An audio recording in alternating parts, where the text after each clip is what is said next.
have seen enough movies that have like two people traveling to some exotic island or country that end up somehow, some way in the middle of a drug deal, and these Americans have to go to a foreign jail, and they're in there for years and years and years, and it's horrifying. So that's why when I'm traveling, I will never, ever be more respectful and more polite than as an American when I'm traveling out of the country. But Mo almost got arrested while he was in the Philippines. I did, and it was very scary. It's a scary moment because I genuinely had no idea what I did wrong, but eventually I figured out. And like you said, when you're traveling to these different places, there's obviously different laws, different things that you probably do in America, don't think anything of it, but you do it there, and it's a bigger deal. And so the first time, this is actually the second time I was put in a situation outside the country where I thought I'm certainly going to prison. And the first time I was in South America, I don't remember exactly where, but I remember I was in a taxi, and they pulled the taxi over. I had no idea why. I can't speak the language, but something between the driver and the police officers, a conversation occurred between them. And then he asked all of us to get out the car. So I'm like, all right, what is going on? So we get out the car. He asked us to put our hands on the car. And then he just starts searching us. And searching, going in every crevice, every pocket that he could find. And I didn't have anything on me but cash. So he takes the cash out and he looks at it and he just puts it in his pocket. Oh, yeah. And I was like, just like that. That's pretty standard. It was like super normal. Uh-huh. So I'm like, I ain't gonna fight that one, right? Like that ain't wasn't enough cash for me to go to prison over. So I guess that's yours now. And then he kind of like, he tries to ask us questions. I'm like, I don't know what you're saying. Like, I think at first they might have thought we were just being oblivious, but it's like, no, I don't speak the language.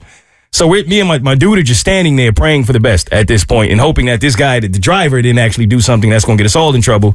And then eventually they just tell us to get back in the car and we go on about our business. That was the end of that. And that was the first time where I felt like I was going to go to prison in a different country. Now, this time, that time I didn't know what I did. This time I pretty much knew exactly what I did. But at the point that I figured out it was illegal, it was too late. So I'm actually in South Korea at this point because in going to the Philippines, South Korea was my first stop.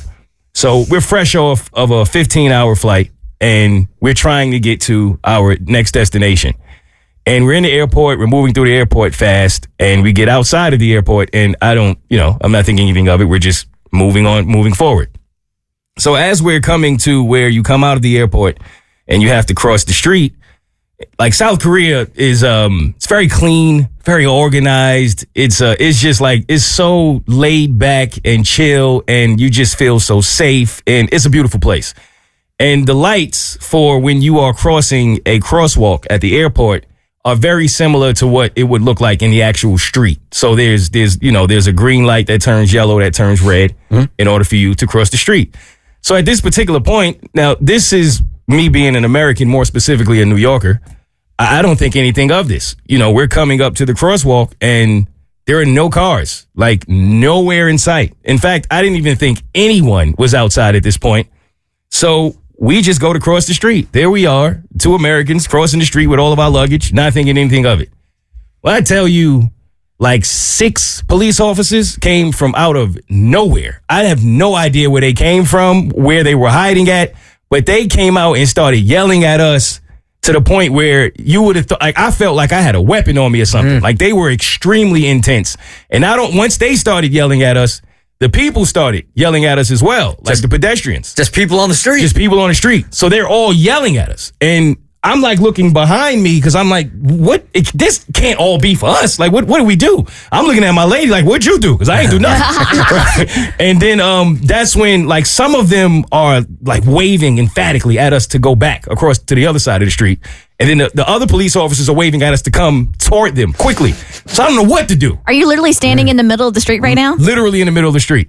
So I'm like, I don't know. So I grab her in the bags and I'm like, come on, let's just keep going. Let's just keep pushing forward. So now we go into where the police officers are and they have not stopped yelling at us. And they're yelling and I'm trying to explain to them, I don't know what y'all are saying. Like I have no idea. And I think at that point they realize, okay, he really doesn't know. So they point.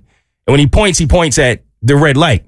So that's when it hit me. I'm like, jaywalking. Like, I didn't think anything of that. But it's a really big deal out there for you to wait for the light to be green. And so he's trying to explain it to me. And then thankfully, there was a guy who spoke English. And he's like, dude, you can't do that out here. Like that's like a 30,000 won fine. If you don't get arrested, like that's best case scenario. So at that point, I'm like, well, the handcuffs are not on me. I'm trying to get up out of here. I'm not trying to pay 30,000. So then one of the officers kind of looked, and it was almost as if he could see it on my face that we just were completely clueless and oblivious to what was going on. And I think he felt for us. And I just kind of gave him like a sorry, like a notion, and he bowed at me and he said it's okay, but they definitely made it clear to never do that again. Like Just for jaywalking. just for jaywalking, I thought it was over. The Bert Show.